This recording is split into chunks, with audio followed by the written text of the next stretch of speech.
Right back, though.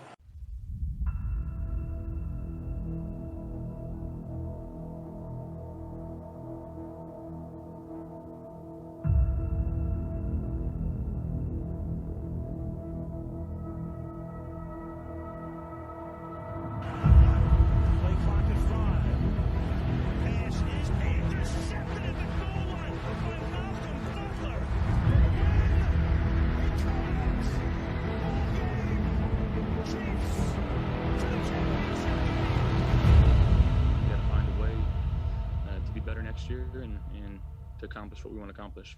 We're trying to build the championship freaking football team right now. Papa, I'm gonna show you how great I am.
Imagine, if you will, a world where you wake up on a Thursday and you get in your car and you start driving to work and you turn on your favorite podcast, Fans of the West, with your hosts, Turf and Dylan, and life is just okay for the next hour-ish. Life is good. It doesn't get any better than that, because you could be doing that this Thursday, currently listening to it right now on October 27th, maybe, when it drops, episode 9. The ninth one. 9. That's 9. Yeah. Holy 9 cow. already. We're flying. Like, not only are we 9 episodes in. We're almost a double-digit midget. Oh, my God. Double digits. But not only is, like, we're 9 weeks in, we're 7 weeks into the NFL season. It's like, it goes by so fast when it gets here. It's unnerving. Right? I don't like it. Because it'd be like, it's because we're just flying through it right now. We're having fun. We're enjoying it. And then it's going to be like over. But we're going to enjoy it while we still have it by talking about it here. At least for the Seahawks and Bills, Right that is. here. Every other team can, Yeah. Do their own thing. But the Seahawks and the Buffalo Bills is what we do here at Fans of the West. That's what we do. Oh, yeah. So without further ado, our unofficial sponsor of this episode is going to be Corruption. Corruption, the unofficial sponsor of episode 9 of Fans of the West, brought to you by specifically the Tampa Bay Buccaneers and the referees. Apparently, we're just not even going to hide the fact that we want to cheat moving forward. The referees ran up to Mike Evans, getting an autograph from him. He's like, hey, man, that next offensive pass interference call, don't even worry about it. You just push him right to the ground for that touchdown catch. And maybe you'll still bobble it and drop it, but we won't call the penalty. And the worst part about this entire situation was the NFL's response. This was clearly caught on camera. 2 referees asking Mike Evans to sign something.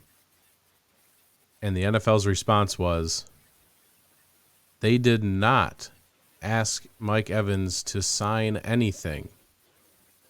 And that's the end of that conversation. Because apparently they were worried someone would ask, well, then what were they doing with Mike Evans? And what the NFL would say to that is, Right. we're not taking questions at this time. Like, they just, like, I don't know if you saw it, but I mean, their whole statement was they didn't ask Mike Evans for an autograph. That's all we're gonna. That's all we're gonna say right now. Right. So what were they doing? Don't worry about it. I don't know. Just forget about it, would you? Like, it was wild. So I'm just waiting because you know what's going to happen. Like, this referee crew will be on a Buccaneers game. Mike Evans will do something. There will be a flag not thrown, and this is just going to blow. You know that's going to happen. You just know it. So, looking forward to that moment. So, hypothetically, what if What if? the refs ran up to Mike Evans Okay. to get him to sign something Mm-hmm. stating that in the event of emergency, Tom Brady owns his body and can take anything he needs to play until he's 70. Okay. Hypothetically, okay. Then why would the NFL just not disclose that? Just be like, hey, Mike Evans had to sign this thing Well- because of Tom Brady possibly dying on a football field. So that's what they were doing. Like, I believe if the NFL just would have came out and gave us some crappy excuse, like, hey, Mike, you forgot to sign your scorecard, like in golf. Like, you forgot to sign your scorecard for this game. So to count your Right. stats, we need you to sign this. Like, just give us something. Instead, they're just like, he wasn't signing autographs. Okay, what was he doing? Why are you asking questions? Why you gotta shut up? That's what. So, full-blown corruption. So if the Tampa Bay Buccaneers just end up winning out the rest of the season and winning the Super Bowl, we know what moment to look back at. There's a reason why. This is the time. This is the momentum shift right here. But they play the Ravens on Thursday Night Football, so it's going to be rough. All righty. So now that we're done with our unofficial sponsor there, because I think that was like probably my favorite moment from the week as well. We didn't talk about how we were going to handle this because we don't have a Bills game to recap. So I think we just have to talk about. So we can just do Seahawks, Bills, Seahawks, like we did last week. That sounds like a good plan. That's exactly what I was thinking. See, we didn't even talk about it, but we knew what we were going to do anyways. That's how good Right. we are because we're professionals.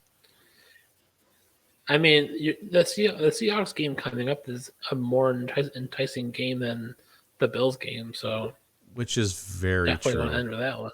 And there's one like stat with the Seahawks Giants game that will blow everyone's mind if they haven't already seen it. If like we're the first people to transmit this information to you, it's going to blow your mind. Because it blew my mind. There you go. So week 7 of football, the Seahawks. Well, we're making a change here, okay? Before, you know, in the preseason and the off season, even the first couple of weeks of the season, it was doom and gloom in Seattle. You know, it was time to tank. All right, we beat Russell Wilson in week 1. That's our Super Bowl. Time to go 1-16, and we're all prepping for that. Because right after that, we get blown out by the 49ers. It's like, yep, we're on pace. Here we go. And then something happened. Something miraculous happened. They started playing defense. It's unbelievable.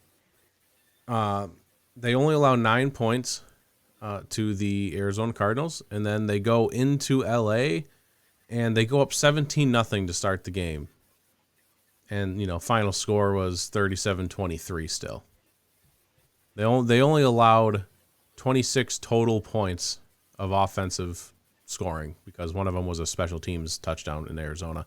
So they've only allowed 26 points to the offense, counting field goals.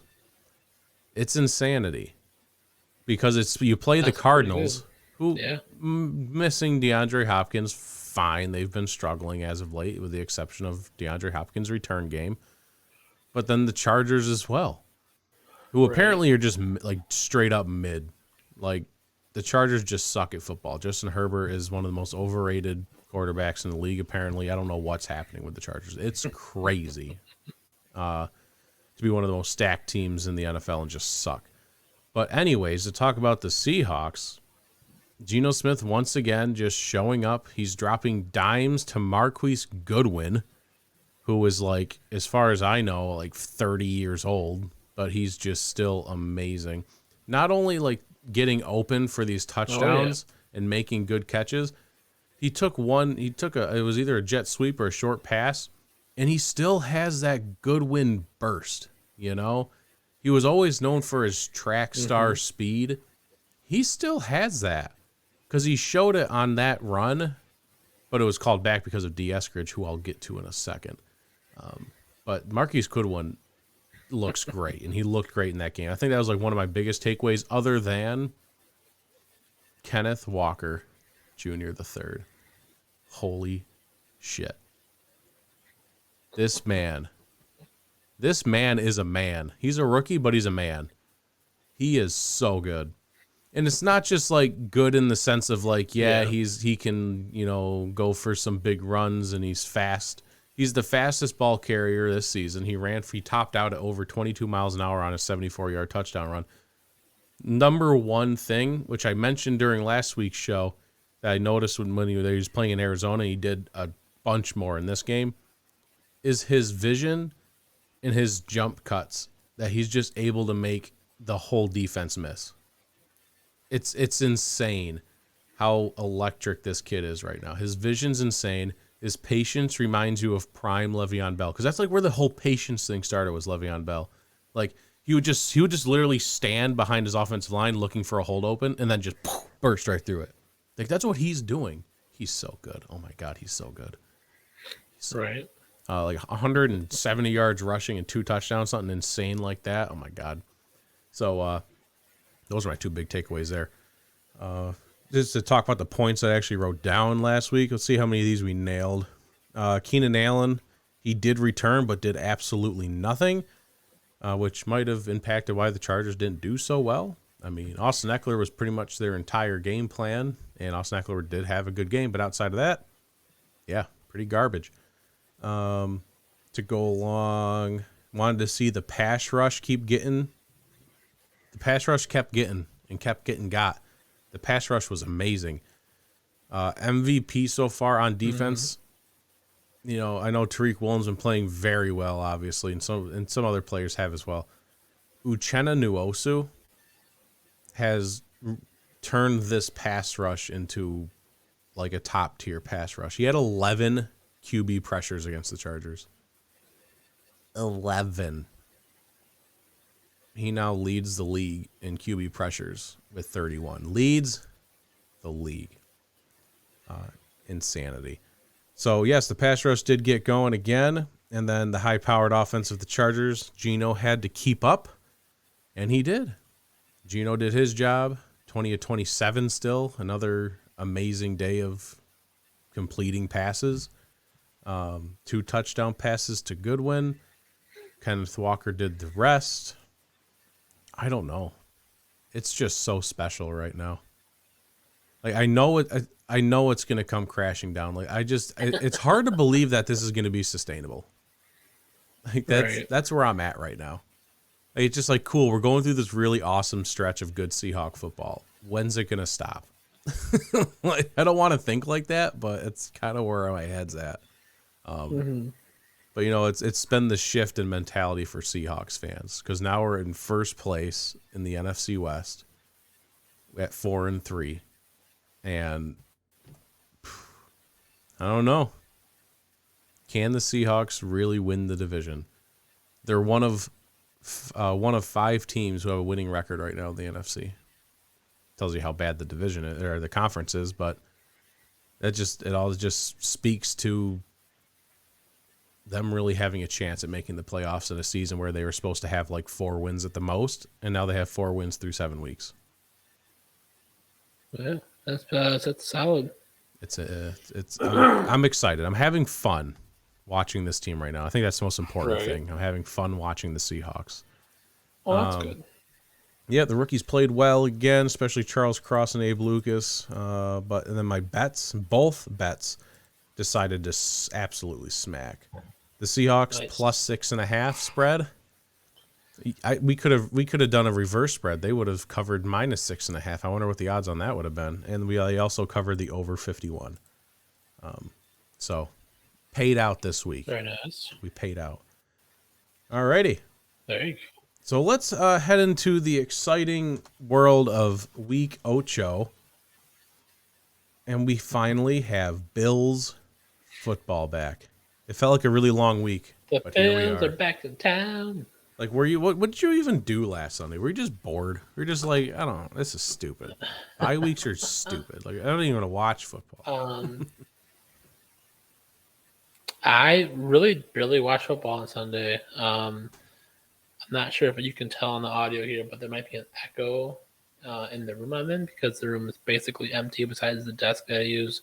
But also, the walls are full of white spots because I took down everything I had in this room and patched it up and did all my sanding and stuff. I basically finished emptying this room out Sunday, and then sand and mudded all the holes. No time for football when you're reconstructing a room. Right? On 2 rooms, actually. 2. So there's definitely no room for football. No, there really wasn't much. I barely watched. I had Giants Jags on for the early game. That's a good game. Just to keep an eye on. Yeah. I'd walk across the house, look at the TV. Oh, okay. And then I left it on that channel because it was on Fox. So I left it on Fox the rest of the day because it was 49ers Chiefs in the afternoon games, in the evening games. So watched a little bit of that, during dinner or whatever. But and then I watched, I think, the first half of Pittsburgh and Miami on Sunday night. So that was about all the football I watched. So, I mean, only watching the first half of the Pittsburgh and Dolphins game was the right call. At least you didn't watch them. I didn't watch the second half either, but I kept tabs on the second half. And every time I tuned in, I was just like, oh, okay, still 16-10. Kept doing what I was doing. I wonder what's going on. Oh, still 16-10. Okay, all right. All right, is the game over yet? All right, it's over. Holy shit, it's still 16-10. How do you not score a single point? Aren't good. I mean, they did not play great. Like I tweeted out at the beginning of the game that, like, oh, Dolphins are looking like they're trying to prove a point because they were electric at the start of the game. They're moving the ball quick. Mm-hmm. They looked great. And then I guess, like, the script ran out. They ran out of play calls, and then they just, like, thank God the Steelers suck because if they played any other team, they probably would have lost. Very boring game after, like, after the first quarter. I give Kenny Pickett some credit. He's really taken some deep shots there, and just like, I feel like we haven't seen that out of a rookie quarterback a lot lately. Is like just like, throw caution to the wind, and just that's what's going to get called. We're gonna try it out and hope it works. It's not working. He's thrown 1 touchdown and 6 interceptions in his career so far. It's not working. I guess I'm more surprised that it was only 16-10 to finish the game with how badly the Bills beat the Steelers. Yeah. Against basically the same team, and the Dolphins could only put up 16. It was in Miami too. It's embarrassing. Yeah. Embarrassing. So can't wait for that December game when the Dolphins come to Ooh. Buffalo. That's gonna be good. And they get throttled in Buffalo. Yeah, I'm gonna watch all the Dolphins fans go cry in the corner. But we won in week 3. Shut up. No one cares. Oh man, but we do have Bills football this weekend, so Packers are coming to Buffalo to take on the Bills. The Bills are 10.5-point favorites. Very generous.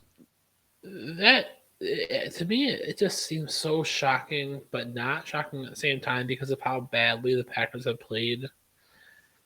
And like watching highlights from the Packers Commanders game this past weekend, it seemed kind of like the Packers were calling the right plays, and it was like the absolute series of unfortunate events.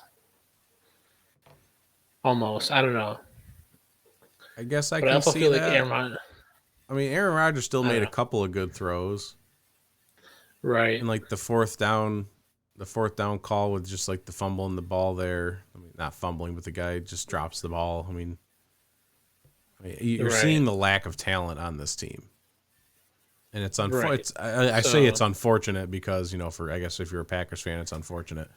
But at the end of the day, I really don't care because I don't like Aaron Rodgers that much. So, right, and I feel like this is like I think we talked about it this last week with Tom Brady, but but Aaron Rodgers and Brady, like they're past their prime. They're trying to cling on to that mark, and they're trying to be like, oh, I can one more comeback, we can do it, and it's just not working this year. So this Bills team is well rested, so that's even less favor of the Packers on this one. So I am super excited for this game because I will be there. Woohoo! So much fun. That'll be fun because it seems like most of the games you go to these days, the Bills win and also they're blowouts. Like you love going to these games where they just like shit on people. I'm hoping that continues. Just keep that trend going. So badly.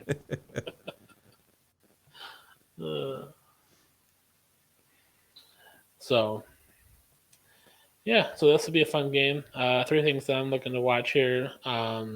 Even though he's past his prime, I'm still going to be cautious to keep an eye on Aaron Rodgers and the Bills secondary. Assuming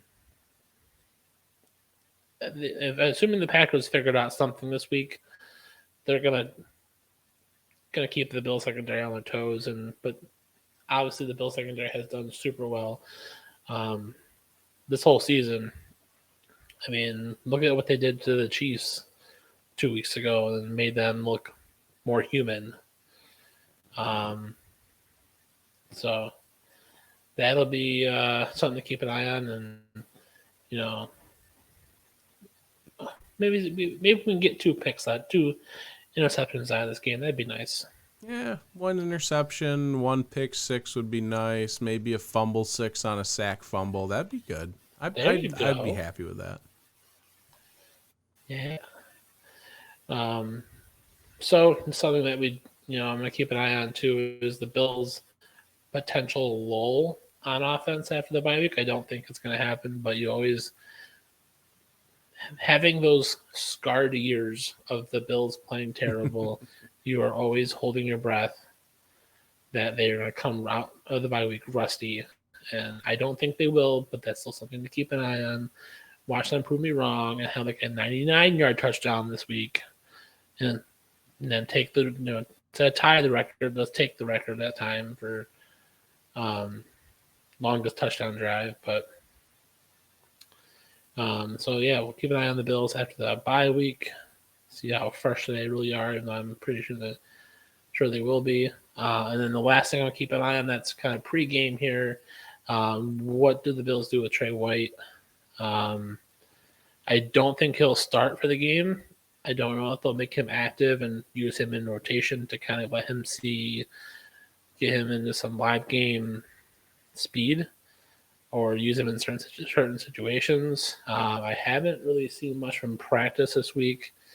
I don't know if there was a report out today or not for his practice designation. Usually it's tomorrow. So that'll be something to keep an eye on here to see what the Bills do with Trey White for the game, because I believe they have until next week to make him active. And then I think he has to be out the rest of the year. So the Bills are getting to that crunch time. Figure it out, boys. Right, for sure. So other points I have here is, going back to that Bills defense that's been dominating, is how many times will Von Miller sack Aaron Rodgers? He had 2 on Patrick Mahomes last week, and he is just stacking them up. It's just so crazy. I feel like it's going to be at least 2 this week. Okay. The man wants 2 Miller. more. I think he can get 2 more.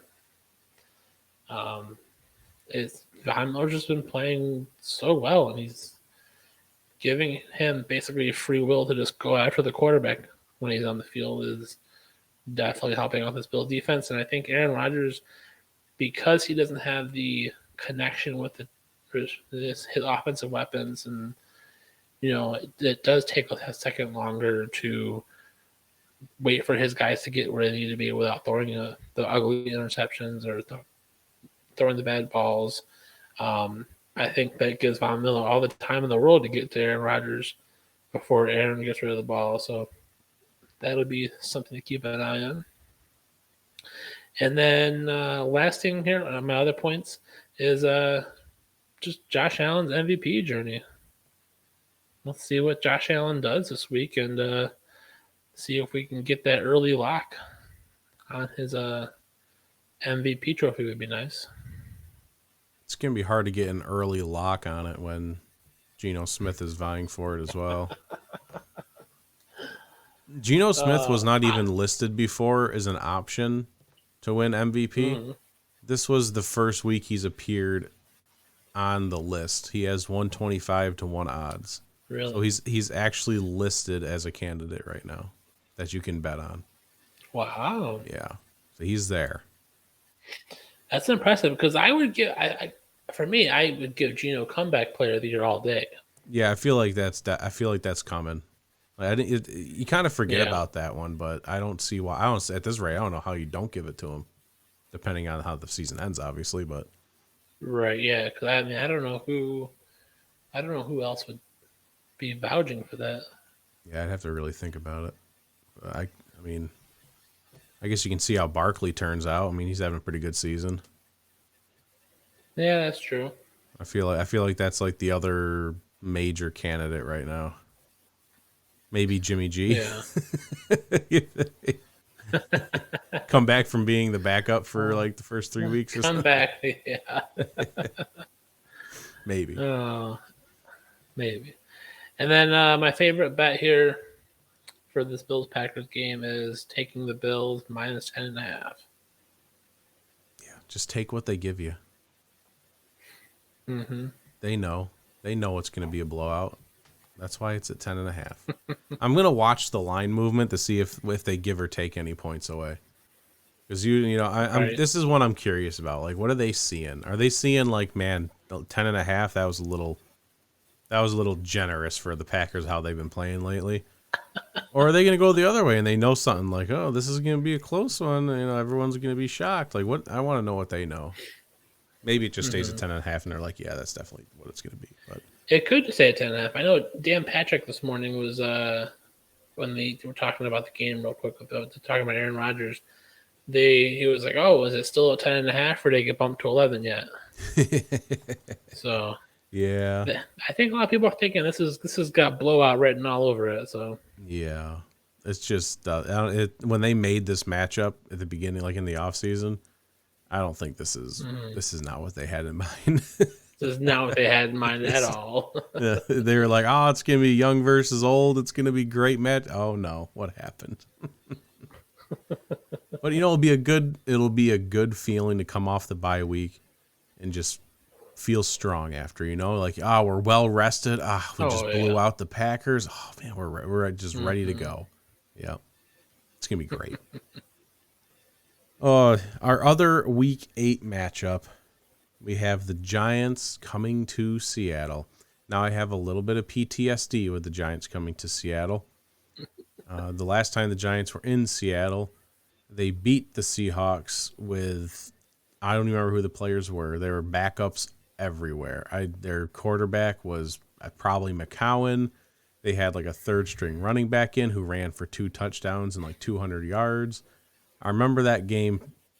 It's one of those I'll just never forget. Anytime the Giants play the Seahawks, it's a game I will never forget. So hopefully we don't have some repeat thing going on here with that. Maybe we're okay with playing the starters and it was just the backups. Maybe that's what happened in that other one. That's what I'm going to go with. I want to do my other point here first to lead off. This is the only game this weekend with 2 teams with a winning record playing each other.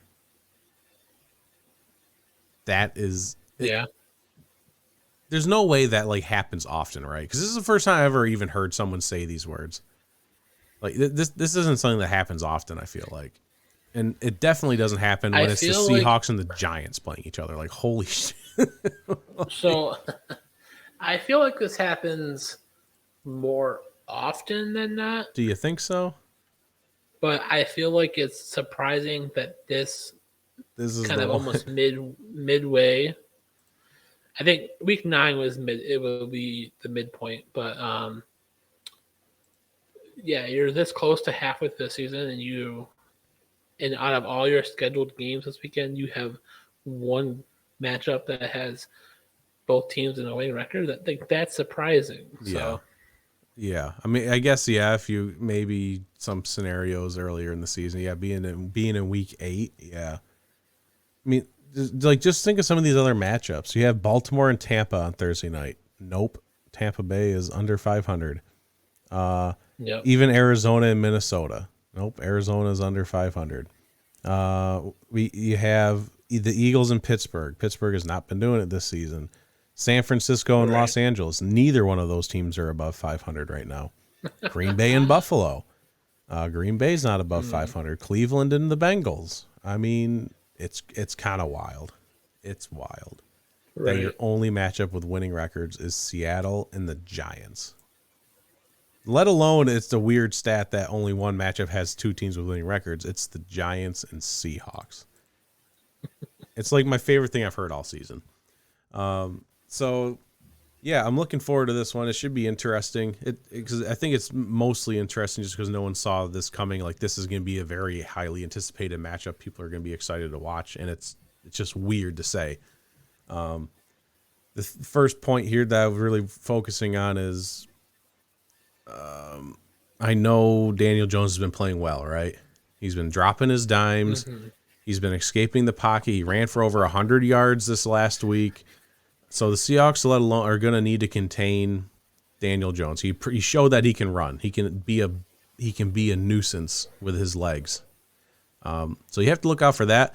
But my more main point here is, Barkley has been having a good season. I feel like Daniel Jones's success is coming off of the legs of Barkley to a degree. I do understand that Danny Dimes has been playing well on his own, but I'm curious. I want to stop Saquon. I need the game plan to be stop Saquon Barkley, minimize the damage he can do, and force Daniel Jones to have to throw the ball to Darius Slayton. All right. If you stop the run, make him throw 40 times into a secondary that has been playing out of their brains lately with players such as Mike Jackson and Kobe Bryant. I mean, just the names alone, like they've been playing great. So I'm going to need Poona Ford to be the big man here, step up, lead your interior offensive lineman, and stop Saquon Barkley. Second point, DK Metcalf is down for a certain period of time that literally nobody knows how long, apparently. Like, DK Metcalf wanted to practice. It's a minor patellar tendon issue in his knee. Like DK said he could play. He's in high spirits. Like, it doesn't even hurt. Like, he says, like, I'm good to go. Right. But obviously everyone else is like, no, let's not do that. So he's not going to play this week. I don't know if he's going to be out for multiple weeks. No one said anything yet. So he's not going to play this week. So we need people to step up, right? I don't need D. Eskridge stepping up. I need D. Eskridge to disappear. All right? It's a failed experiment. He's a failed draft pick. It's time to move on.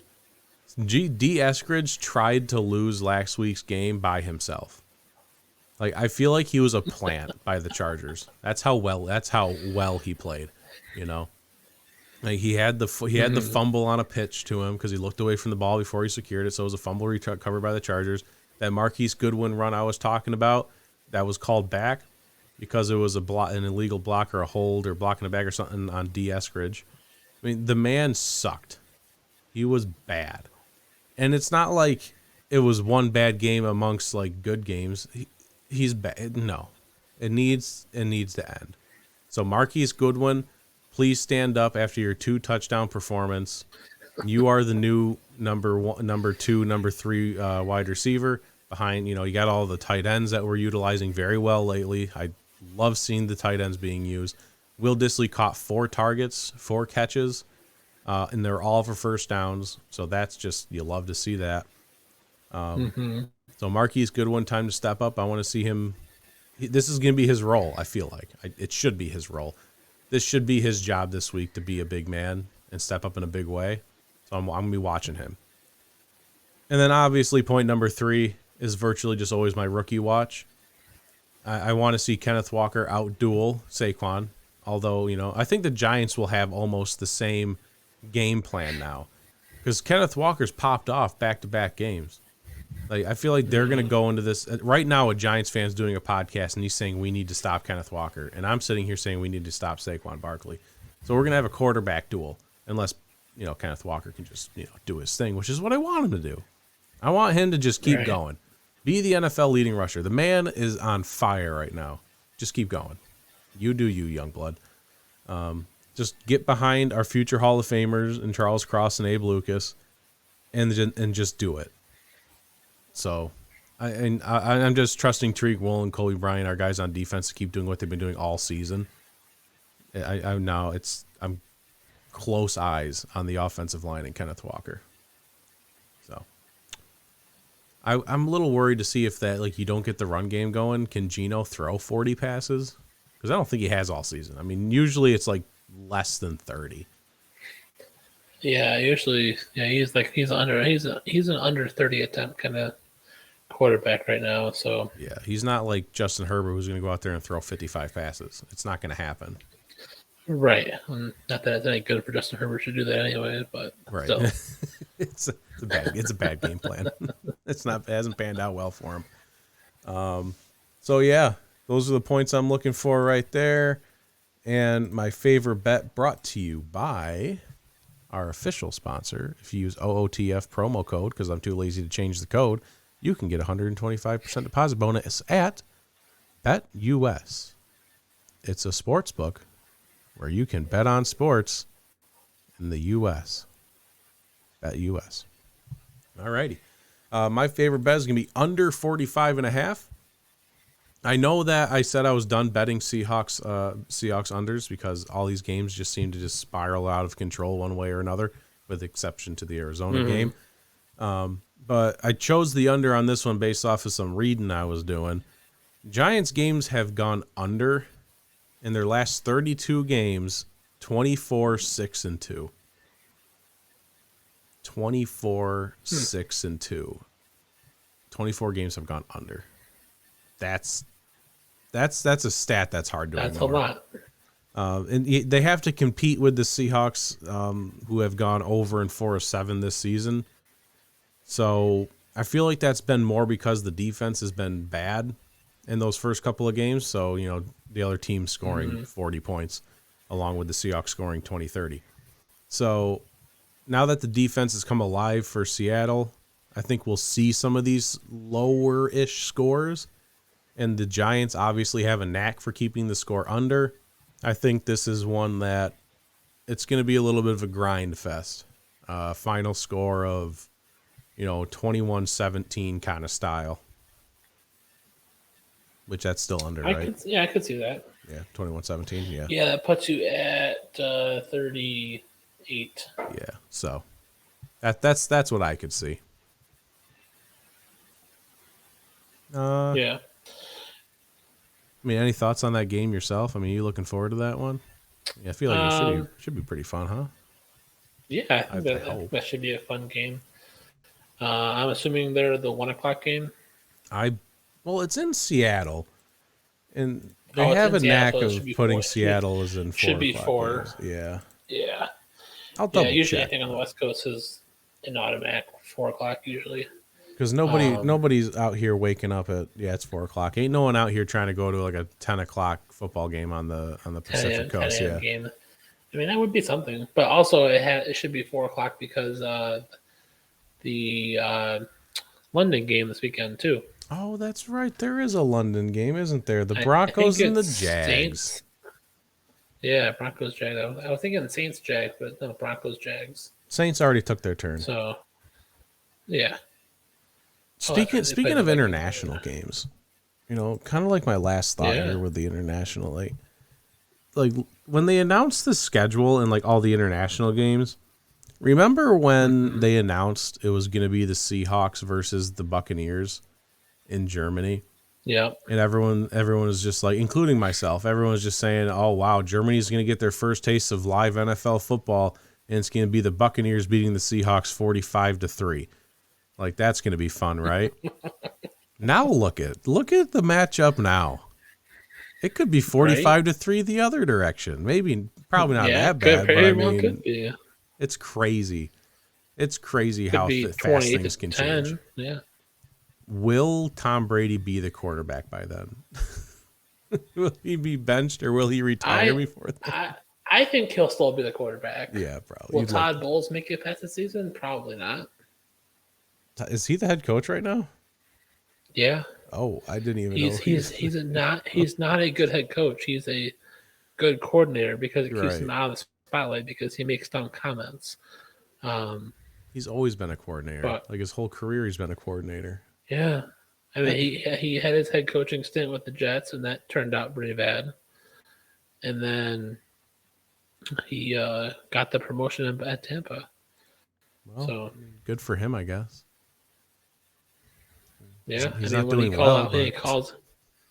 He calls out players that are still living in the Super Bowl that they won from 2 years ago. Like, I don't think anyone's doing that. Well, maybe some. Yeah, who knows? It seems unlikely. I think he's also slightly annoyed by Tom Brady and what Tom does. But to be fair, Mr. Bowles, everybody is tired of Tom Brady. You are not alone in that, sir. So, but yeah, that could be a fun game in Germany. I think that's a couple more weeks, though, I think. It's only a short 3 weeks away. I just looked. Yeah, we got the Giants and then a game after that and then the Bucks. Nice. Now I got to wake up at 9:30 on a Sunday to watch football. It's the one downside. At least I don't live on the West Coast. What the West Coasters are what? 8:37, 6:30 game. Sorry, but I ain't watching that one. Doesn't matter what the matchup is. That is a full day of football. Yeah, that's literally waking up in the ass crack of dawn and watching football until you go to bed. Whew. That's brutal. Sorry, West Coasters. Any final thoughts? Bills, Seahawks, Packers, Giants. I think there's something to be said about the way Daboll has kind of transformed this Giants team and the way they're doing it. I think this absolutely tells the other 30 teams that might have looked at him as for a head coach and been like, yeah, we messed up on that one. Because I feel like Daboll is getting absolutely everything he can out of this offense. Danny Dimes he's not terrible. He's actually No. playing pretty decent. I'll give him middle of the pack, I think, here in quarterback rankings. So yeah, this makes it such an intriguing matchup for Seahawks Giants for sure. I mean, yeah, I 100% agree with that. I mean, he's 100% a candidate, probably leader in the clubhouse for coach of the year. Yeah. But just think about, just for all my Broncos fans out there, not only did the Broncos participate in the biggest fleecing in NFL history with the Russell Wilson trade, not only because of, the draft picks that went to Seattle, we got the players, Noah Fant and Shelby Harris have been playing pretty well.